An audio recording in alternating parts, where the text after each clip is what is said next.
Good morning, students. Let's start our chapter 3rd, US hegemony in world politics. Hegemony means dominance. After the end of Cold War, only one single power is remained, US, due to the disintegration of Soviet Union. And Cold War was ended in 1991. Now come to the first topic, beginning of the new world order. As you know, in first chapter I have told you कि US hegemony started from 1945 when USA dropped nuclear bombs on Hiroshima and Nagasaki. US ने second world war का and किया था, वो किया था Japan के 2 cities पे न्यूक्लियर बॉम्ब गिरा के. वो सिटीज़ थे हिरोशिमा एंड नागासाकी. देन फिर क्या हुआ कि in August 1990 Iraq annexed Kuwait. Means Iraq ने कोशिश की कुवैत पे कंट्रोल करने की. तो Iraq tried to convince but he didn't quit his aggressions. Means Kuwait नहीं माना. तो UNO gave permissions to invade on Iraq during the Cold War. UNO क्या है आपका? इंटरनेशनल पार्लियामेंट या इंटरनेशनल गवर्नमेंट. इसने परमिशन दी अटैक करने की इराक पे. The US president George H.W. Bush hailed the emergence of new world order. उस time में US के प्रेसिडेंट थे जॉर्ज H.W. बुश. तो उन्होंने इस टाइम पीरियड को एक नाम दिया new world order. It means जब यूएस का हेजमनी स्टार्ट हुआ तब उसके बाद के जो हालात थे तो उसको नाम दिया गया new world order. 6,60,000 troops were 34 countries fought against Iraq and it is known as First Gulf War. जब यूएस ने अटैक किया देन 34 कंट्रीज़ ने उनका साथ दिया. तो ट्रुप्स कितनी थी 34 कंट्रीज से? 6,60,000 against Iraq and it is known as first Gulf war. और इसको ये किस नाम से फेमस हुई? First Gulf war. Then UN operation name, जो यूएन ने ये वॉर करने के लिए अलाउ किया तो उसको नाम दिया गया ऑपरेशन डेजर्ट स्टॉर्म. मींस जो इराक के अगेंस्ट थी.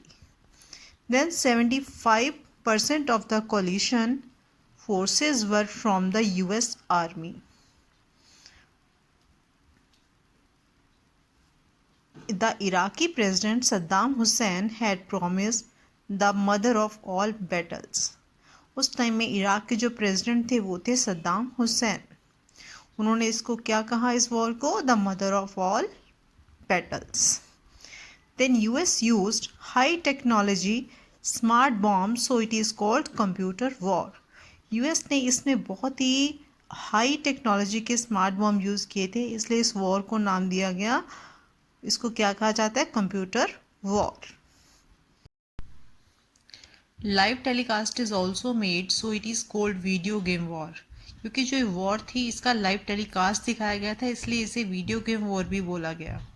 सो Iraqi forces were quickly defeated and withdraw from Kuwait. Iraqi forces हार गई, देन कुवैत से वापस आ गई. सो देन यूएस में actually have made a profit from the war. और यूएस को इस वॉर से बहुत प्रॉफिट हुआ. The US received more money from countries like Germany, Japan and Saudi Arabia. Then the next is the Clinton years. Now it's a period of Clintons. William Jefferson's bill. Clinton ये जो थे bill Clinton थे ये democratic party से थे. ये election जीते इन 1992 में, देन अगेन इन 1996 में. क्योंकि जो वहाँ का टर्म होता है वो 4 इयर्स का होता है. जैसे अपने इंडिया में 5 इयर्स का होता है बट इन अमेरिका में होता है 4 इयर्स का. Next is the Clinton focused on democratic issues rather than foreign policy issues. Clinton ने अपने टाइम पीरियड में, अपने टेन्योर पीरियड में ज़्यादा फोकस किया डोमेस्टिक इश्यूज पे, अपने कंट्री के इंटरनल मैटर्स पे। So during the Clinton years US had withdraw into its internal affairs and were not fully engaged in world politics. World politics से इन्होंने कोई ज़्यादा मतलब रखा ही नहीं. So the Clinton government focused on soft issue like democracy promotions, climate change and world trade rather than on the hard politics of military power and security. इन्होंने military power और security पे इतना फोकस ना करते हुए soft issues पे ध्यान दिया, जैसे कि democracy promotions, climate change and world trade. The next is in 1999 Yugoslavian actions to stop the protest against the predominantly Albanian population in the province of Kosovo. जो यूगोस्लेवियन गवर्नमेंट थी वो अपने कोसोवो प्रोविंस में जो पर्टिकुलर जो Albanian populations थी उनके against काफ़ी स्ट्रिक्ट थी. तो इसीलिए जो वहाँ के अल्बेनियन पॉपुलेशंस थी उन्होंने यूगोस्लेवियन गवर्नमेंट के अगेंस्ट प्रोटेस्ट स्टार्ट किया इन 1999 में. फिर क्या हुआ कि the NATO countries led by the US, जैसे कि अपने फर्स्ट चैप्टर में पढ़ा था कि जो वेस्टर्न अलायंस था US की तरफ से, इन सब ने नाटो कंट्रीज ने मिलके जिनका लीडर कौन था US. NATO means North Atlantic Treaty Organization. इन्होंने बॉम्बर्ड किया target around Yugoslavians for 2 months तक इन्होंने यूगोस्लेविया पे बॉम्बिंग की. In 1998, US invaded in response to the bombing of the US embassies in Nairobi, Kenya and Dar es Salaam, Tanzania in 1998. जैसे कि हर countries की embassies other countries में होती हैं, ऐसे US की एम्बेसीज थी केनिया, नैरोबी क्या केनिया की कैपिटल है, यहाँ पे थी. एंड दर एस सलाम कहाँ पे, तंजानिया में. तो यहाँ पे क्या इनकी US की एम्बेसीज पे अटैक हो गया in 1998. And these bombings were attributed to al Qaeda. तो अलकायदा ने जिम्मेवारी ली इस बॉम्बिंग की, जो कि क्या है, ये एक टेररिस्ट ऑर्गेनाइजेशन है. तो फिर प्रेसिडेंट क्लिंटन ने क्या किया, ऑर्डर किया ऑपरेशन इन्फिनिट रीच का. तो फिर a series of cruise missile strikes की गई ऑन अलकायदा टेररिस्ट पे. उनको टारगेट किया गया सूडान में और अफगानिस्तान में. और इसके बाद US didn't take permissions of the UN, even कि इस अटैक में जो कि प्रेसिडेंट क्लिंटन ने ऑर्डर दिया था ऑपरेशन इन्फिनिट रीच का, सबसे पहले से UN की परमिशन लेनी थी, बट उसने क्या किया, उससे कोई परमिशन नहीं ली and break all the rules of the war and also targeted the civilian. Even कि जो वॉर के कुछ रूल्स होते हैं कि इसमें सिविलियंस को टारगेट नहीं किया जाता, बट इसने US ने क्या किया, उनको भी टारगेट बनाया. नेक्स्ट टॉपिक है अपना 9/11 and the global war on terror. तो ये क्या है कि ये जो 9/11 है ये 11 डेट है और 9 है मंथ. सो ऑन 11 सितंबर 2001 19 हाईजैकर्स ने क्या किया, to control of foreign American commercial aircraft.